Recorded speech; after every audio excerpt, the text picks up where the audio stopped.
Bonjour, bonjour, je nous salue au nom de Jésus. Bienvenue dans ce culte matinal.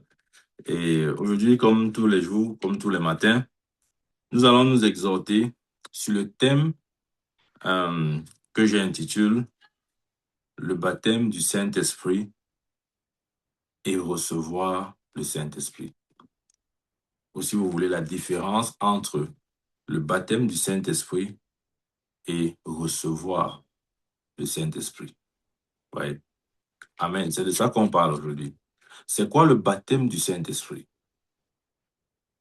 Ouais, bien aimé, j'aimerais apporter ces éclaircies à la lumière des Écritures. Je sais que nous, pour certains d'entre nous, nous sortons de différents backgrounds, dénominations, etc. Et parfois, chaque communauté a sa façon de définir les thèmes. Mais il est important de revenir sur ce que dit la Bible. Amen. Nous voyons aujourd'hui la différence entre le baptême du Saint-Esprit et recevoir le Saint-Esprit. Amen. Le baptême du Saint-Esprit et recevoir le Saint-Esprit. Déjà, j'aimerais dire ceci. Pour ceux qui disent avoir reçu le Saint-Esprit, généralement, ils ont juste une expérience primaire. Et cette expérience se résume à, entre guillemets, des manifestations. Ça veut dire quoi? Peut-être, ils peuvent se sentir à des moments comme secoués, c'est-à-dire le corps vibrer, secouer, ou même tomber, se rouler par terre, des choses comme ça là. Ou encore, ils peuvent expérimenter ce qu'on appelle généralement le parler en langue. Vous voyez? Et parfois, quand tu dis à quelqu'un, tu as reçu le Saint-Esprit, il dit oui, j'ai reçu le Saint-Esprit. Et tu lui dis, ok, quelle est la preuve que tu as reçu le Saint-Esprit? Il dit, tu veux la preuve? Tu as vu? Ah, j'ai le Saint-Esprit, je t'avais dit. Mhm. Ouais, c'est vrai. C'est vrai, c'est comme ça que nous sommes. Parfois, on veut définir des vérités à partir des expériences. Non. La vérité est beaucoup plus profonde que l'expérience. Je ne suis pas en train de dire que celui qui n'a pas le Saint-Esprit, enfin, que le parler en langue, ok, n'accompagne pas l'évidence du Saint-Esprit. Ça, je ne dis pas, je ne nie pas ça. Mais des fois, définissons les choses spirituellement et surtout scripturalement. Allons au-delà des petites manifestations que nous pouvons parfois avoir et puis, euh, comment il veut dire ça? Et puis, comment il dit? Allons au-delà des manifestations et puisons dans la vérité. C'est ce que je veux dire par là. Amen. Parce que l'Esprit de Dieu, lorsqu'il vient en nous, n'oublions pas, c'est beaucoup plus que un don spirituel. Quand je dis recevoir l'Esprit de Dieu, moi, je parle de la personne. Je ne parle pas juste de ce don de parler en langue ou de tomber par terre, se rouler, casser les chaises de l'église. Non, je ne parle pas seulement de ça. Ou je ne parle pas que de ça. Je vais au-delà. Recevoir l'Esprit de Dieu, c'est la personne même. Amen. C'est vrai, il vient avec des dons, mais c'est d'abord la personne avant les dons. Nous devons faire la différence. OK? Nous recevons la personne. C'est vrai qu'il viendra assurément avec les dons, mais il est d'abord question de la personne. C'est ça, recevoir l'Esprit de Dieu. C'est, c'est l'Esprit de Dieu en toi. Et ça, nous devons comprendre. Nous devons faire la différence entre nous en lui et lui en nous. Amen. Nous en lui, c'est le baptême de l'Esprit. Nous sommes, la Bible dit, si quelqu'un en Christ, si quelqu'un est en Christ, il est une nouvelle créature. Si quelqu'un est en, nous sommes baptisés dans le corps et le corps s'appelle Christ. Et qui nous baptise dans le corps qui s'appelle Christ, c'est le Saint-Esprit. Voilà pourquoi on parle du baptême du Saint-Esprit. C'est lui qui nous baptise dans le corps. Et ça correspond à ce que nous appelons généralement la nouvelle naissance. C'est à la nouvelle naissance, ou si vous voulez, la nouvelle naissance, c'est le baptême dans le Saint-Esprit. Je sais, certaines dénominations ont dit non, le baptême du Saint-Esprit, c'est quand tu parles en langue. Non, ce n'est pas ça. Il faut bien lire la Bible. D'ailleurs, lisons ce verset. Dans, dans 1 Corinthiens chapitre 12, verset 13, il dit ceci. Nous avons tous, en effet, été baptisés dans un seul esprit pour former un seul corps, soit juif, soit grec, soit esclave, soit libre. Amen. Et nous avons été tous abreuvés d'un seul esprit. Ouais, et nous avons tous été baptisés dans un seul esprit. Quand? À la nouvelle naissance. Donc, bien aimé, je précise encore ici, le baptême de l'Esprit Saint ou le baptême du Saint-Esprit, ce n'est pas le parler en langue. Ça, c'est ce que nos dénominations nous disent, mais ce n'est pas ce que la Bible dit. Le baptême dans le Saint-Esprit, c'est l'expérience même de la nouvelle naissance. Parce que lorsque nous naissons de nouveau, 2 Corinthiens 5, 17, si quelqu'un est en Christ, ouais, il est en. C'est ça en fait. La nouvelle naissance, c'est l'Esprit de Dieu qui te met, qui te baptise dans le corps de Christ. Et lorsque tu es baptisé, veut dire immergé. Et nous immerge dans le corps. Nous entrons dans le corps. Amen. C'est nous en lui. Vous voyez, il y a une autre expérience qui est maintenant lui en nous. Oh. Et je crois que nous devons faire la différence entre ces deux expériences-là. Il y a nous en lui, qui est la nouvelle naissance, et il y a maintenant lui en nous, qui est recevoir l'Esprit Saint. C'est vrai que euh, euh, dans la pratique ou dans le vécu, il peut arriver que nous expérimentons ces deux choses, j'ai envie de dire presque simultanément. Je prends un exemple. Le jour de la Pentecôte, quand l'Esprit est descendu, ok? Le jour de la Pentecôte marquait le début de l'ère de l'Église, parce que l'Église ne peut pas commencer sans l'Église. Il est venu pour les baptiser dans le corps, mais en plus de cela, il a manifesté une autre vérité qui est qu'ils ont reçu l'Esprit Saint. Amen. Ils ont expérimenté ces deux réalités le jour de la Pentecôte. Et vous voyez, il y a des gens comme ça. C'est possible d'expérimenter ces deux réalités le jour où vous naissez de nouveau. Ou même, c'est possible d'expérimenter un événement ou une réalité et l'autre par la suite. Ouais. Ça ne va pas toujours ensemble. Mais toujours est-il que nous devons nous rassurer d'avoir ces deux éléments, d'être en lui et lui en nous. D'ailleurs, Jésus le disait, il dit, le Père est en moi et je suis dans le Père. Ouais, c'est très important de comprendre ça, bien-aimé. C'est très, très, très important de comprendre ça. Je suis dans le Père et le Père est en moi. C'est quoi le baptême du Saint-Esprit? C'est la nouvelle naissance. Je précise encore. Non, ne dis pas que le baptême du Saint-Esprit, c'est parler en langue. Non, c'est pas parler en langue. Parce que je sais, nous avons tous été enseignés de cette manière. Dans nos églises ou dénominations, je préfère dire ça comme ça, des fois on te dit que non, écoute, il y a 3 niveaux. Hein. Le premier niveau, c'est la nouvelle naissance. Tu dois naître de nouveau. Ensuite, tu dois être baptisé du Saint-Esprit. Ensuite, tu dois être baptisé en Christ. C'est-à-dire qu'on dit des choses comme ça.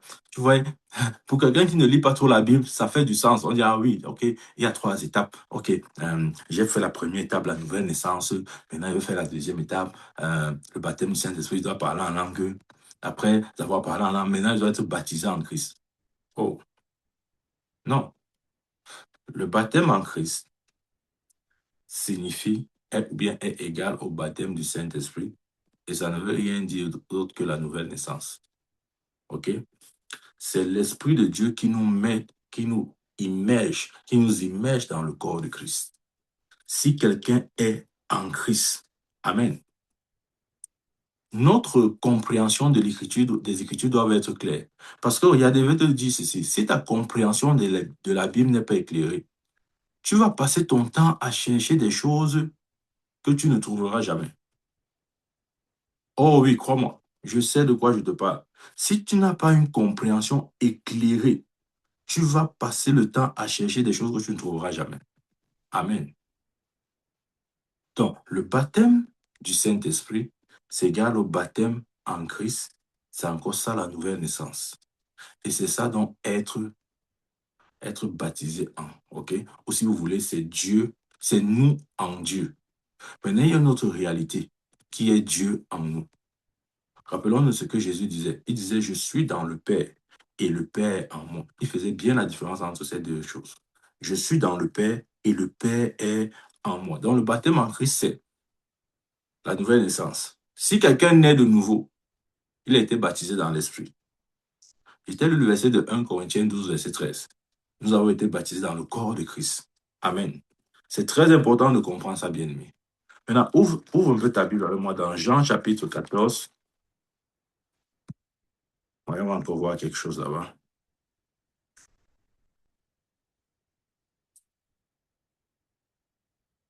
Là, c'est Jésus qui parle.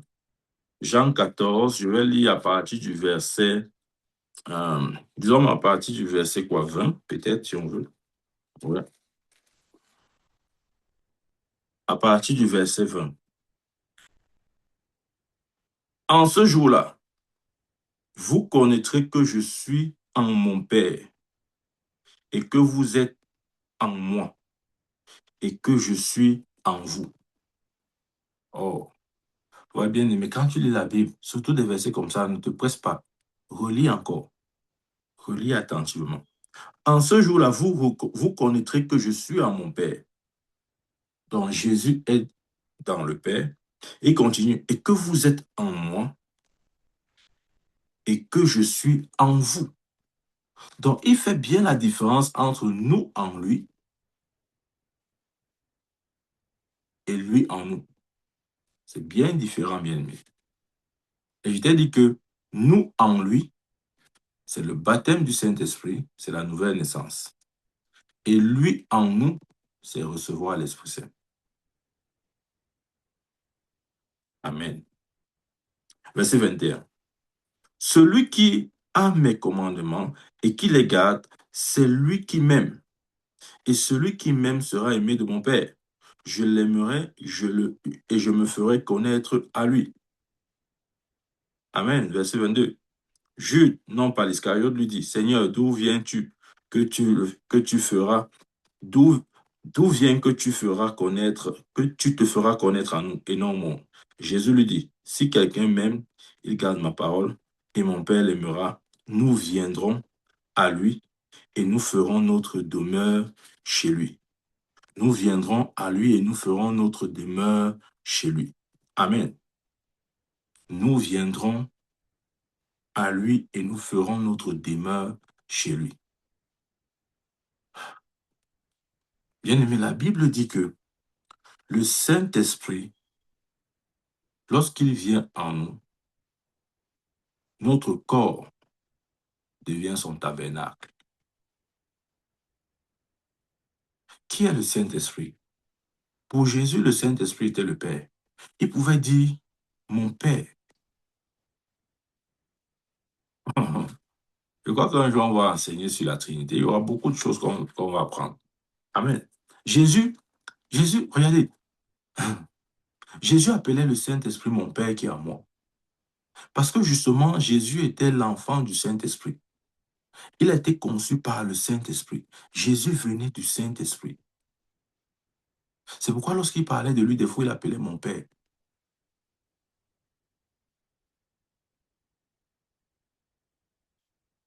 Il a dit, et mon Père l'aimera. Nous viendrons à lui et nous ferons notre demeure chez lui. Amen. Bien-aimé, ça montre, ici, ce verset traduit le désir pour Dieu d'être uni à nous. Exactement comme lui, il était avec le Père. C'est dans cette relation-là qu'il vient nous établir. Amen. Maintenant, j'ai dit au début, le Saint-Esprit en nous, ce n'est pas juste des dons spirituels, ce n'est pas parler en langue. Parce qu'aujourd'hui, on résume le Saint-Esprit à non, non, non. Non, calmons-nous, ce n'est pas ça. Ou ce n'est pas que ça. Nous ne pouvons pas réduire la personne du Saint-Esprit à un don spirituel, quel que soit le don, parce qu'il est beaucoup plus grand que le don. Il est une personne. Maintenant, pourquoi l'Esprit de Dieu vient habiter en nous? Voilà la bonne question que nous devons nous poser. Pourquoi il est important pour nous de le recevoir en nous? Puisque lui, il nous a déjà baptisés en lui, c'est-à-dire dans le corps de Christ. Maintenant, pourquoi lui, il vient maintenant à nous? Et là, Jésus a dit quoi? Nous viendrons à lui et nous ferons notre demeure chez lui.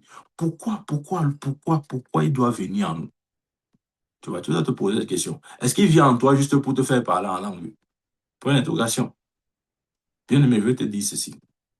Il est important de recevoir le Saint-Esprit parce que le Saint-Esprit en toi, c'est Dieu en toi.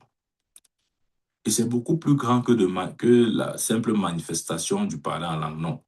Il vient en toi pour accomplir un but bien précis. Et quel est ce but?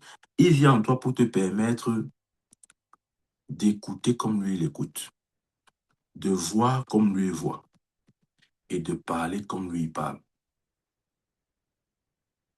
Oh, écoute bien ce que je suis en train de dire.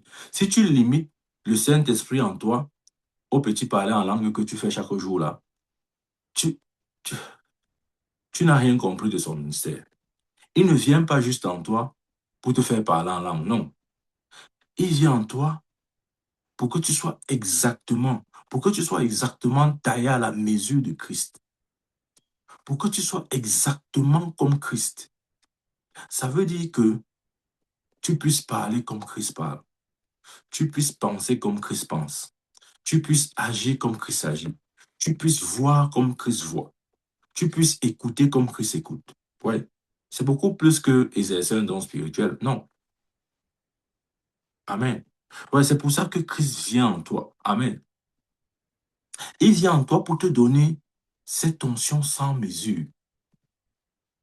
Bien-aimé, je vais te dire, c'est lorsque l'Esprit de Dieu vient habiter en toi. Tu vois, il t'a dit qu'il faut faire la différence entre toi en Dieu et Dieu en toi. Lorsqu'il vient en toi, il vient avec la puissance. Amen. Oh, il vient avec la puissance. Tu ne peux pas démontrer la puissance du Saint-Esprit si la personne du Saint-Esprit n'est pas en toi. Oh, crois-moi, c'est vrai ce que je dis. C'est pour ça que tu peux voir, par exemple, des chrétiens qui sont, entre guillemets, nés de nouveau, mais qui sont faibles. Oh oui, c'est vrai ce que je dis. Qui sont faibles. Parce qu'ils ont juste expérimenté la première partie de la vérité. Ils ont été baptisés en Christ. Mais est-ce que ils ont reçu le Saint-Esprit? Ont-ils reçu le Saint-Esprit? J'espère que tu saisis ce soir ou ce matin la nuance qu'il y a. Lorsqu'il vient en toi, c'est pour te donner tout le potentiel que Christ avait. Et quel était ce potentiel? La Bible dit que celui qui est envoyé de Dieu parle de la part de Dieu parce que Dieu ne lui donne pas l'esprit avec mesure.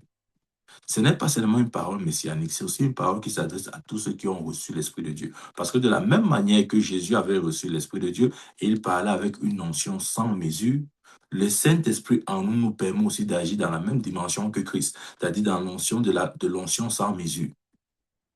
C'est possible pour un chrétien d'expérimenter l'onction sans mesure uniquement dès le moment où il reçoit l'Esprit de Dieu. Je n'ai pas dit au moment où il naît de nouveau.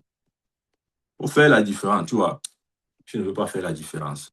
Il t'a dit qu'il y a la différence entre naître de nouveau ou être baptisé du Saint-Esprit et recevoir le Saint-Esprit. Et j'essaie depuis là d'établir la différence. Lorsque le Saint-Esprit vient en toi, il vient avec la puissance. Amen. Oh, il vient avec la puissance. Et tu vois, je vais te démontrer que tu peux recevoir, tu peux naître de nouveau sans avoir reçu l'Esprit de Dieu. Peut-être tu vas dire, ah, ça veut dire quoi? N'est-ce pas qu'on est de nouveau, l'Esprit de Dieu vient en nous. Qui t'a dit ça? Tu ramasses ça où? Quand tu nais de nouveau, l'Esprit de Dieu te baptise dans le corps de Christ. Mais ne te presse pas de dire que l'Esprit de Dieu est en toi. Non, ne te presse pas. Amen. Pourquoi l'Esprit de Dieu vient en nous? Il vient en nous pour œuvrer à travers nous, de manière surnaturelle. Il vient en nous pour, j'ai envie de dire ça, je crois que je dois le dire, pour être maintenant à travers nous Dieu sur terre. Écoute bien ce que je viens de dire là. Il vient en nous aussi pour être, étant en nous, il sera donc à travers nous Dieu sur terre. Oh oui, voilà pourquoi il vient en nous. Il vient en nous pour activer notre divinité. Il vient en nous pour que notre esprit opère la dimension de Dieu. Parce qu'il faut que Dieu soit là, pour que ou Dieu soit présent dans ton esprit, pour que tu opères la dimension de Dieu. Tu vois, tu dois comprendre ça, bien-aimé. Peut-être tu as expérimenté au baptême du Saint-Esprit, tu es né de nouveau, tu crois que vraiment c'est fini comme ça, là. Tu as atteint le plafond. Non, non, non. Amen. Il y a une autre phase où le Saint-Esprit vient en toi. Rappelle-toi, Jésus a dit quoi? Nous viendrons et nous habiterons avec lui.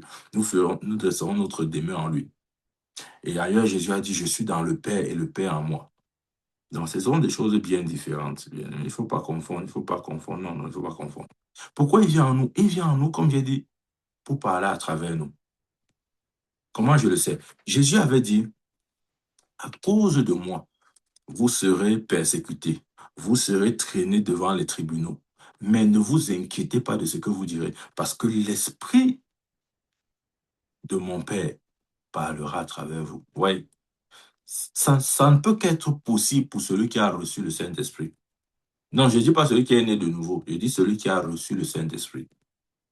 OK? Ça ne peut qu'être possible pour lui. L'Esprit de Dieu ne peut parler à travers, à travers un homme que si ce dernier l'a reçu. Sinon, comment il va faire pour parler à travers toi? Non. Il doit d'abord, ou tu dois d'abord le recevoir.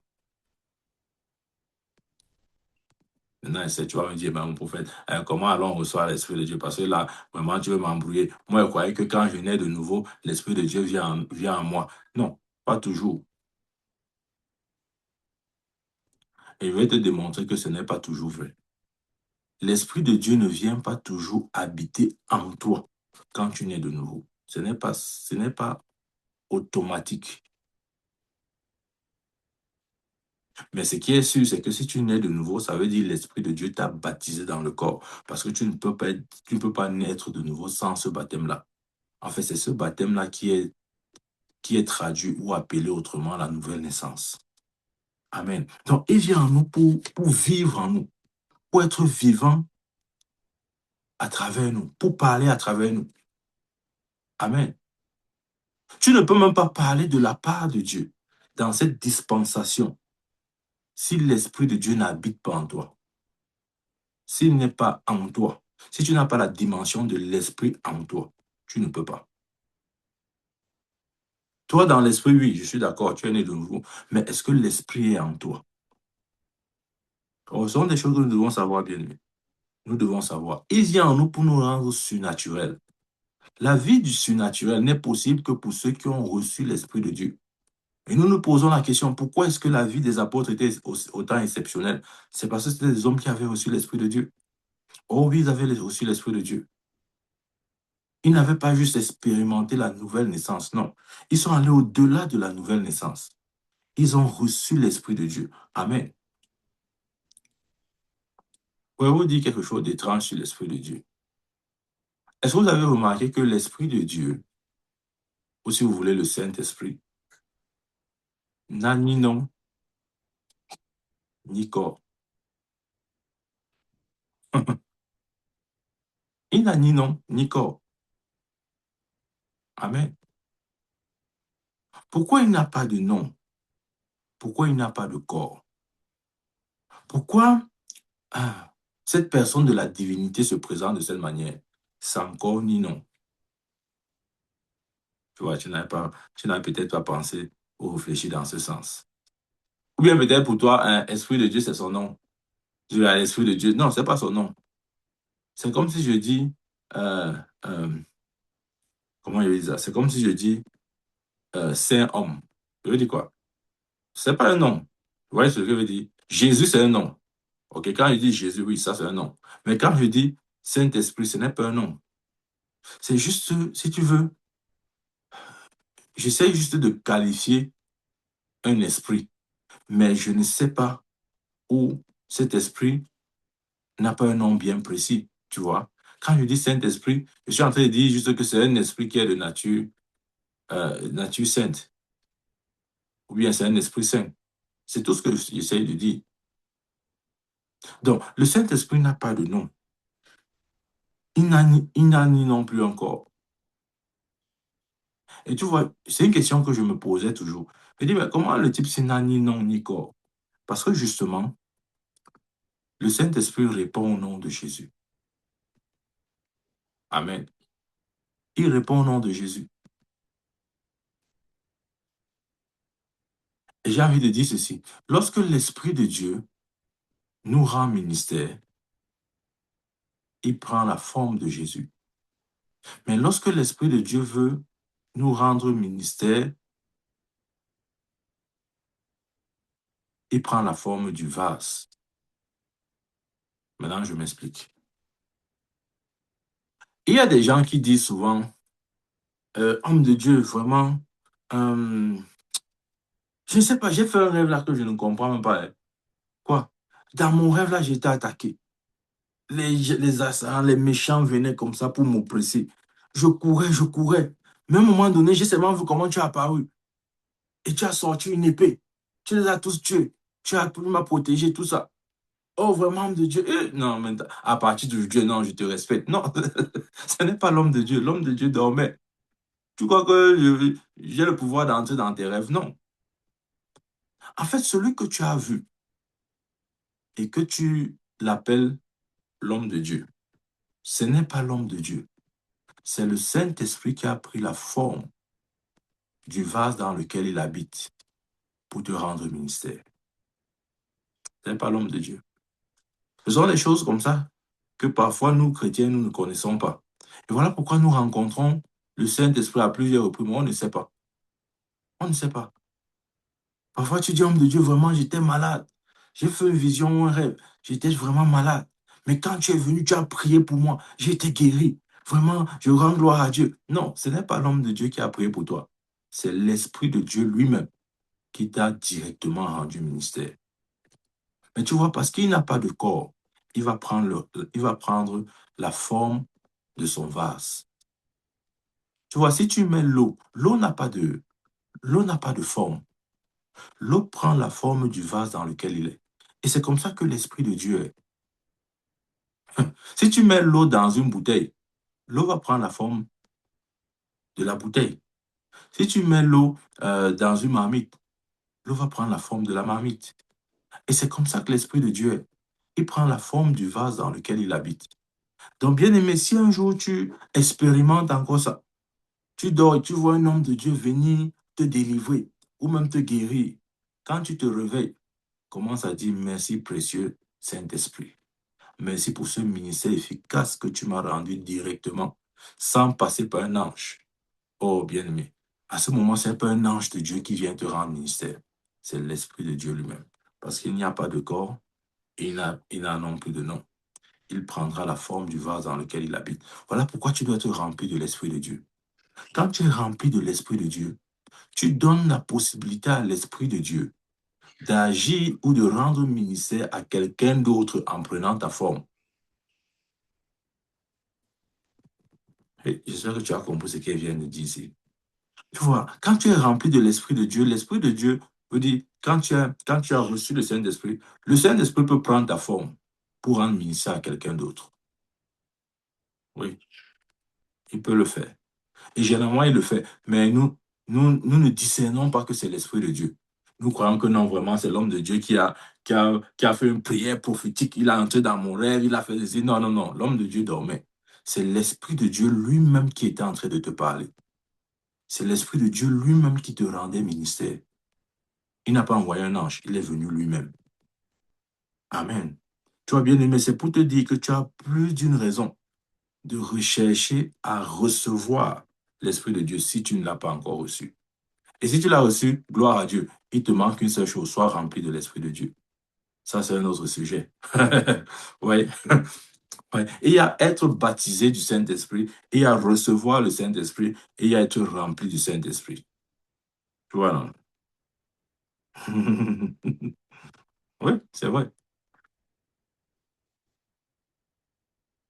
Être rempli du Saint-Esprit, ça veut dire être sous l'influence permanente de l'Esprit de Dieu. Ouais, tu vois un peu comme un soulard. Je ne sais pas si tu as déjà expérimenté la vie d'un soulard. Quand quelqu'un a bu jusqu'à il est devenu ivre là, il ne contrôle plus ses mouvements. Parfois, il va aller à gauche comme ça. Après, tu vois seulement comment son corps part à droite. C'est-à-dire qu'il n'y a plus de coordination entre le corps et le cerveau. Pendant que le cerveau va aller à gauche, le corps part à droite. Parce que, tu vois, il est sous l'influence d'une autre chose. l'alcool qui le contrôle. Et c'est l'alcool qui lui dit maintenant où aller. Donc, quand tu es rempli de l'Esprit de Dieu, c'est le même phénomène. Ce n'est plus toi qui fais ou qui dis quoi que ce soit. Quand tu parles, c'est l'Esprit de Dieu qui parle. Ça, c'est l'évidence de celui qui est rempli. Lorsqu'il parle, ce n'est pas lui qui parle. Jésus pouvait dire, les paroles que je dis ne viennent pas de moi, mais de mon Père qui m'a envoyé.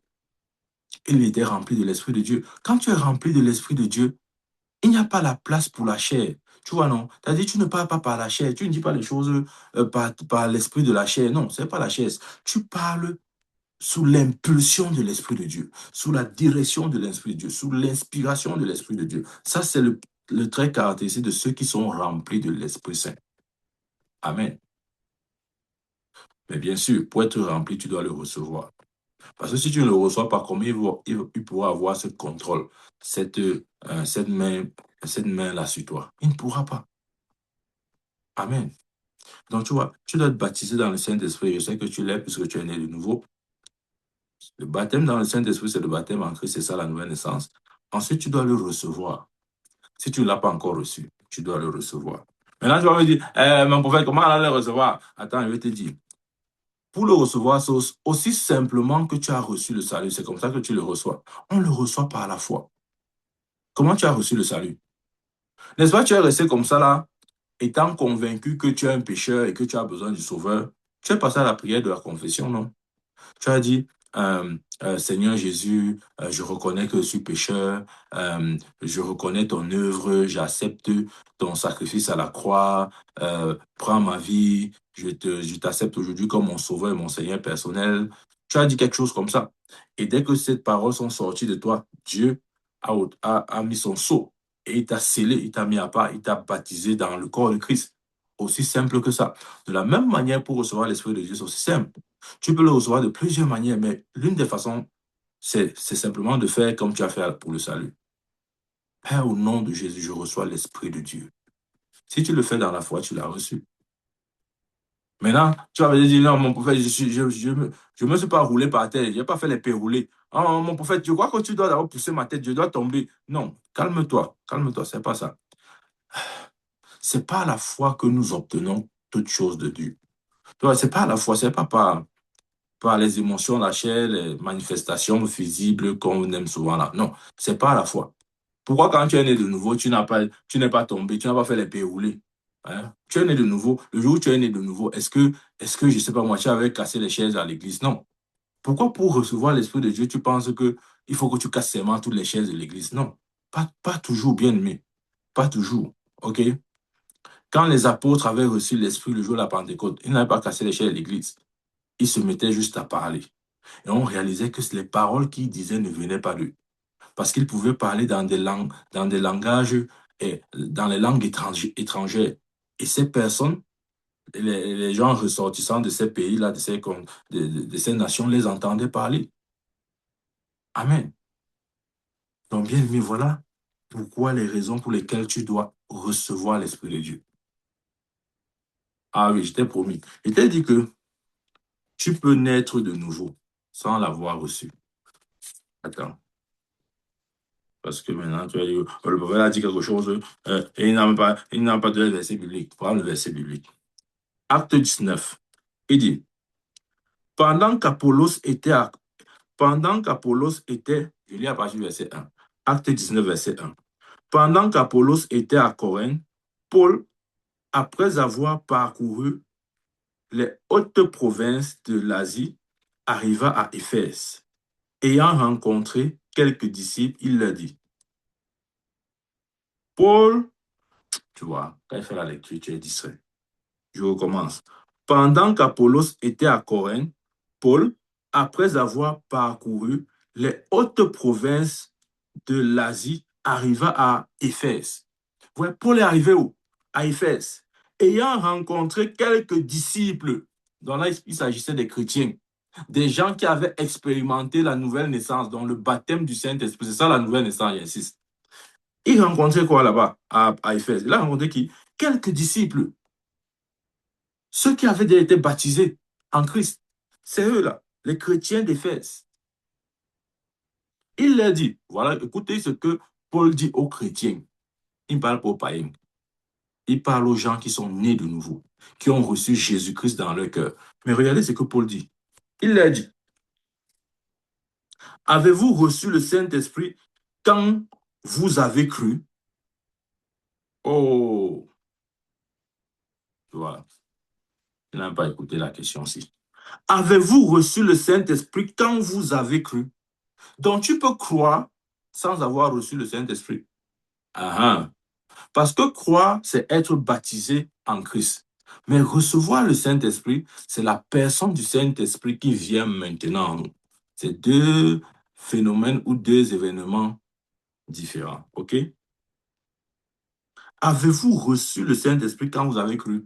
Oui, il reconnaît qu'ils ont cru. Il reconnaît qu'ils ont reçu le baptême du Saint-Esprit. Mais est-ce que vous avez reçu le Saint-Esprit?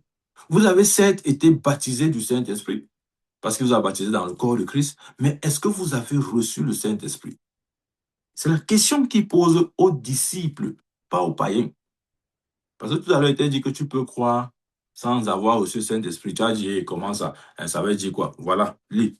Acte chapitre 19, verset 1 à 2. Je lis le verset 2 pour toi. Avez-vous reçu le Saint-Esprit quand vous avez cru? Il lui répondit, nous n'avons pas même entendu dire qu'il y ait un Saint-Esprit. Waouh! Ils avaient cru, mais ils n'avaient jamais entendu parler du Saint-Esprit. Mais leur cas était quand même grave. Ils avaient cru. Ils avaient cru au Seigneur Jésus. Parce que regardez, je vais vous dire, pour naître de nouveau, selon Romains 10, verset 9, c'est la reconnaissance de la Seigneurie de Jésus. Il n'y a pas l'intervention du Saint-Esprit à ce niveau-là. Même s'il est vrai que lorsque nous reconnaissons sa Seigneurie, c'est le Saint-Esprit qui nous baptise en Christ. Mais son ministère qui est dirigé vers nous n'intervient pas à la nouvelle naissance. Comment je le sais? Romains 10, verset 9. Si tu confesses de ta bouche le Seigneur Jésus, et si tu crois dans ton cœur que Dieu l'a ressuscité d'entre les morts, tu seras sauvé. Car c'est en croyant du cœur qu'on parvient à la justice et en confessant de la bouche qu'on parvient au salut. Nulle part on parle du Saint-Esprit. Tu vois? Donc pour naître de nouveau, tu as juste besoin de reconnaître la Seigneurie de Jésus-Christ. C'est tout. Ça, c'est la base biblique du salut. Mais tu vois, pour recevoir l'Esprit de Dieu, c'est autre chose. Ici, les chrétiens d'Éphèse, ils n'avaient même pas entendu parler dit qu'il y a un Saint-Esprit. Ils ne savaient pas.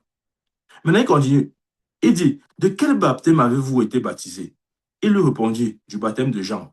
Là, c'est le baptême Jean le Baptiste. Alors Paul dit, Jean a baptisé d'eau. Pardon. Jean a baptisé du baptême de la repentance, disant au peuple de croire en celui qui venait après lui, c'est-à-dire en Jésus. Sur ces paroles, il fut baptisé au nom du Seigneur Jésus-Christ. Amen. Ouais. Il fut baptisé au nom du Seigneur Jésus-Christ. Rappelle-toi que j'ai dit que le Saint-Esprit n'a pas de nom, mais il répond au nom de Jésus. Il fut baptisé au nom du Seigneur Jésus-Christ. Lorsque Paul leur eut imposé les mains, le Saint-Esprit vint sur eux. Oh, ouais. Le Saint-Esprit vint sur eux. Et il parlait il parlait en langue et prophétisait. Ils étaient en tout environ 12 hommes. Amen. Ouais. Il a rencontré ses fidèles, ses chrétiens, qui avaient cru en Jésus, mais qui ne savaient rien du Saint-Esprit, donc ne l'avaient pas reçu. Pourtant, ils avaient cru en Jésus. Amen. Après les avoir baptisés au nom de Jésus-Christ, il a imposé les mains. Et la Bible dit quoi? Paul leur eut imposé les mains, le Saint-Esprit vint sur eux. Ils ont reçu le Saint-Esprit. Amen. Et quand ils ont reçu le Saint-Esprit, certains dons se sont manifestés, notamment le parler en langue et le don de prophétie. Donc, bien aimé, c'est pour te dire que oui, tu peux naître de nouveau sans jamais avoir reçu l'Esprit de Dieu. Et je t'ai dit ce que l'Esprit de Dieu vient faire en toi.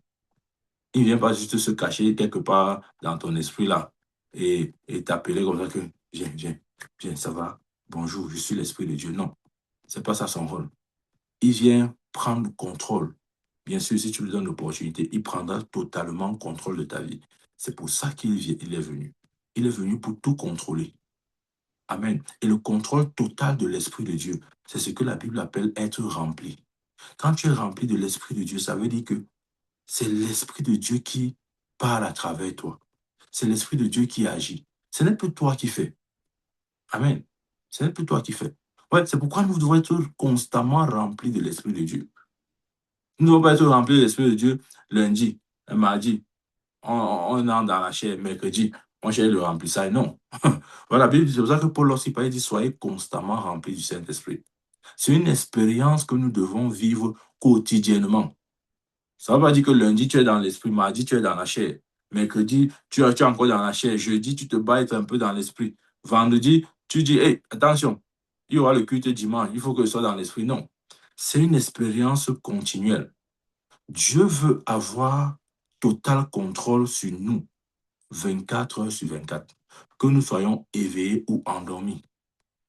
Vous voyez, pour que ce contrôle soit effectif, il faut que l'Esprit de Dieu vienne. Et pour que l'Esprit de Dieu vienne, il faudrait déjà être baptisé en Christ. Parce que c'est la condition première pour recevoir l'Esprit de Dieu. Il a dit, est-ce que vous avez reçu l'Esprit de Dieu depuis que vous avez cru? Amen. Donc, bien aimé, ouais, cet exposé visait à établir la différence claire entre le baptême du Saint-Esprit, qui est la nouvelle naissance, ou le baptême en Christ, et le fait de recevoir l'Esprit de Dieu, qui est la personne même, parce que Jésus a dit, je suis dans le Père et le Père est en moi. Ouais, c'est différent. Et je t'ai montré ce qu'il vient faire en toi, ou ce qu'il vient faire en nous. Il vient en nous pour contrôler, pour régner, pour nous diriger, pour nous conduire, pour, pour nous instruire, pour nous éviter de faire les erreurs, pour nous conduire sur le droit chemin. Amen. Et bien sûr, l'un des signes qui pourrait attester de ce deuxième phénomène qui est recevoir l'Esprit de Dieu, c'est aussi la manifestation de certains dons, particulièrement le don du parler en langue et dans une certaine mesure aussi le don de prophétie. Amen. Parce qu'il faut recevoir l'Esprit de Dieu pour opérer dans ces deux dons-là. Bien sûr, il n'y a pas que deux dons, mais ça, ce sont les deux dons, comment il dit, les deux dons qui nous ont été révélés dans les Écritures et qui généralement accompagnent cette réalité de recevoir le Saint-Esprit. Nous recevons le Saint-Esprit avec ces dons. Et les dons majeurs qu'il apporte dans notre vie, c'est le don du parler en langue et le don de prophétie. Amen. Donc, mais ne résumons pas ou ne le limitons pas à juste un parler en langue. Non. Parce qu'il est beaucoup plus grand que le don. Il est une personne. Il ne vient pas juste manifester ce parler en langue-là. Non. Il vient régner. Il vient gouverner. Il vient nous diriger. Il vient nous tailler à la mesure de Christ. Voilà pourquoi il vient en nous. Amen. Donc, bien aimé, j'espère qu'avec cette exhortation, tu as pu faire la différence entre ces trois thèmes. Baptême du Saint-Esprit, recevoir l'Esprit de Dieu et être rempli du Saint-Esprit. Être rempli du Saint-Esprit, c'est être sous l'influence, le contrôle. Ouais, prends l'image d'un soulard. Il a bu ses bières, il est devenu sourd. Il ne sait plus, il n'est plus maître de ses mouvements, même pas de sa parole. Il ne décide plus sur rien. Il peut vouloir aller à gauche, mais son corps ira finalement à droite. Parce que le corps n'est plus synchronisé avec le cerveau. Amen. Donc, quand tu es rempli de l'Esprit de Dieu, c'est l'Esprit de Dieu qui prend le contrôle. Comme l'alcool prend le contrôle sur le soulard, l'Esprit de Dieu prend le contrôle sur toute personne qui est remplie, qui est sous son influence. Amen, amen. Que Dieu te bénisse. Au nom de Jésus-Christ. Amen. Amen. Amen. Y a-t-il des questions?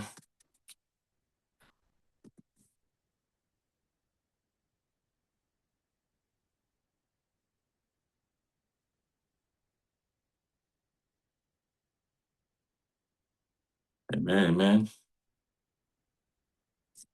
Avons des questions rapidement?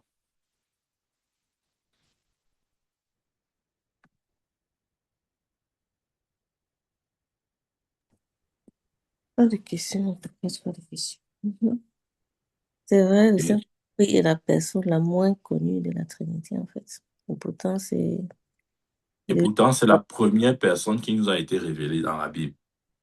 et, et c'est de lui que dont nous avons le plus besoin pour vivre, en fait. Jésus avait besoin de lui.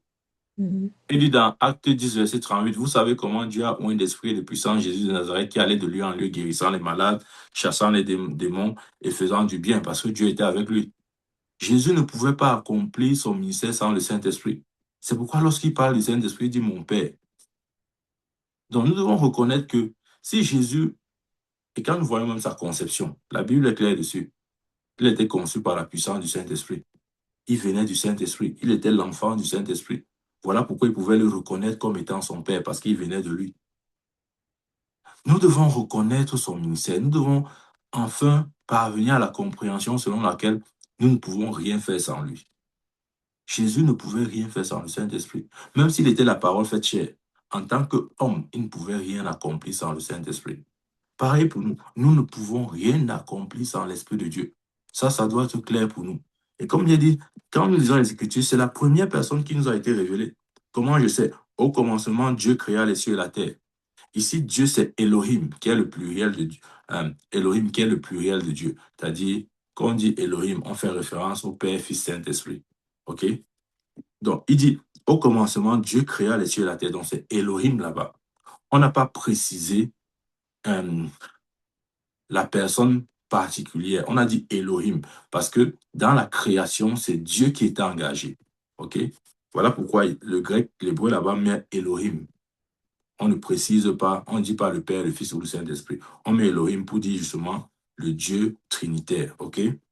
Au commencement, Elohim créa les cieux et la terre. La terre était informe et vide. Il y avait les ténèbres à la surface de l'abîme. Et l'Esprit de Dieu se mouvait au-dessus des eaux. Ouais. Donc la première personne de la Trinité qui a été révélée dans la Bible, c'est l'Esprit de Dieu. Ce n'est même pas le Père ni le Fils, c'est l'Esprit de Dieu. Pour nous montrer que c'est l'élément ou la personne indispensable pour la vie de quiconque sur la terre. Ça, c'est depuis la Genèse. Et ça sera ainsi jusqu'à la fin de son ministère sur terre. Qu'est-ce qui rendait les apôtres efficaces? C'était l'Esprit de Dieu. Parce que l'Esprit de Dieu opérait à travers eux et en eux. C'est pourquoi ils pouvaient avoir des ministères surnaturels. C'est l'Esprit de Dieu bien-aimé. Ouais. Apprenons à reconnaître le Saint-Esprit. En disant, par exemple, Saint-Esprit, je reconnais ta présence. Des fois, nous faisons comme si il n'existe même pas. On dit que, après, c'est quand tu veux prier, on dit encore quoi là? Saint-Esprit, on appelle Saint-Esprit. Saint-Esprit, il t'appelle. Saint-Esprit, il t'appelle. Non, nous devons être conscients de sa présence tous les jours. Et nous devons des fois lui faire savoir, c'est-à-dire l'appeler. L'appeler veut dire quoi? Par exemple, dire Saint-Esprit, merci pour ta douce présence dans ma vie. Merci pour les vertus, pour la qualité, pour le dépôt. Merci pour tout ce que pour ton ministère dans ma vie. Merci parce que tu es celui qui me révèle la parole. Tu es celui qui me révèle Dieu. Tu es celui qui me donne de comprendre ce que je ne sais pas. Quand tu le fais, ouais, j'ai dit l'Esprit de Dieu n'est pas un don. Il est plus qu'un don. Il est une personne. Et en tant que personne, il a les émotions. Regarde, si tu travailles quelque part et que ton boss ne reconnaît pas ta présence, même si tu continues d'œuvrer, tu seras frustré. Et Paul, il parle là-bas à Thessaloniciens, il dit, n'attristez pas l'Esprit de Dieu. Bien aimé, des fois, on attriste l'Esprit de Dieu. Comment? En refusant de reconnaître sa présence. Parfois, nous faisons comme si il ne sert même à rien. Ce qui compte, c'est Jésus. On est seulement là, Jésus, oh Jésus. Oui, d'accord. Mais c'est important aussi de reconnaître la personne du Saint-Esprit. Amen. Oh, bien aimé, je vais te dire, quand tu le reconnais, tu le rends heureux. Au moins, il sait que voilà quelqu'un qui sait que je suis dans sa vie. Mais des fois, nous oublions même qu'il est là. Nous oublions sa présence. Je prie au nom de Jésus qu'il nous rend conscients de sa présence. Amen. Amen. OK. Bien aimé, méditons sur ces paroles, méditons sur ce message et et que chacun voit comment il peut profiter au maximum de de ce qui a été développé, en le réécoutant et en voyant là où il a fauté, là où il n'a pas bien compris, et en ajustant aussi notre compréhension. Et surtout, pour nous qui l'avons déjà reçu, reconnaissons son ministère, reconnaissons sa présence. Tu vois, quand un homme, un autre ou bien une personne, une autorité, une personne importante arrive quelque part, comment on sait qu'il y a une personne importante? C'est lorsqu'on reconnaît sa présence. Ah oui. Oh, bien-aimé, tu ne peux pas inviter, comment je vais dire ça? Tu ne peux pas inviter le président chez toi et pour une fête. Et tu ouvres la cérémonie, tu la clôtures sans parler du président. Mais ça, c'est la sauvagerie. Le président ne peut pas se déplacer. Il vient chez toi pour t'honorer, pour une cérémonie, quelle que soit la nature de la cérémonie. Et toi, tu réussis à commencer la cérémonie jusqu'à l'achever sans reconnaître la présence du président. C'est un mépris, bien aimé. C'est un mépris. Et des fois, comme ça, nous méprisons l'Esprit de Dieu. Nous l'attristons parce que nous n'avons jamais réellement reconnu sa présence. Nous comprenons lorsqu'il s'agit des choses naturelles, mais c'est pareil pour des choses spirituelles. Le Saint-Esprit est la personne la plus importante de l'univers. Si nous sommes prêts à honorer les hommes élevés en autorité, même les chefs des sous-quartiers, on est prêt à les honorer. Si un chef d'un sous-quartier qui ne représente rien du tout arrive dans ta cérémonie, tu vas quand même faire l'effort de dire, nous saluons la présence de Sa Majesté telle, tu vois. Tu vas quand même l'annoncer. Il ne doit pas passer inaperçu. Il faudrait que l'assistant sache qu'il y a au milieu de nous une autorité et tu dois l'appeler avec respect. Mais quand date la dernière fois où nous avons appelé le Saint-Esprit avec respect? D'ailleurs, est-ce que nous savons même qu'il est là? C'est ça le problème.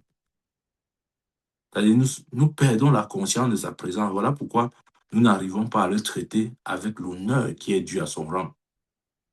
Et je prie au nom de Jésus que cette folie s'arrête aujourd'hui et que nos yeux soient ouverts sur sa présence en nous. Parce qu'il est réellement en nous. Pour manifester Christ en nous. Pour nous donner la capacité de voir comme Christ voit, de penser comme Christ pense, d'agir comme Christ agit, de parler comme Christ parle. Amen. Bien-aimé, sois béni, je vais m'arrêter là, je vais prier pour nous. Père, au nom de Jésus, nous te rendons grâce pour ce matin. Seigneur, merci pour ta parole qui est sortie, toi qui nous enseignes encore cette notion. Seigneur, je prie pour la lumière que tu as apportée à notre compréhension. Béni sois-tu, Seigneur. Je prie afin que nous ayons un cœur reconnaissant et un esprit conscient de ta présence. Seigneur, que toujours nous puissions reconnaître ta présence en nous, comme étant Dieu en nous. Sois béni et glorifié. Merci pour ta grâce, merci pour ce jour. Seigneur, merci de diriger chacun de nos pas pour nos activités, que ta bénédiction se repose sur nous. Au nom de Jésus-Christ, je prie pour une multiplication exponentielle. Quel que soit ce que nous toucherons, oh Dieu, que ta main apporte le succès. Manifeste un succès étrange. Au nom de Jésus-Christ, j'ai prié. Amen, amen. Que la grâce du Seigneur Jésus, l'amour de Dieu et la communion du Saint-Esprit soient avec chacun de nous. Amen, amen, amen. Bonjour, bonne journée et bon matin. Amen. Amen. Gloire à Dieu. Bonne journée.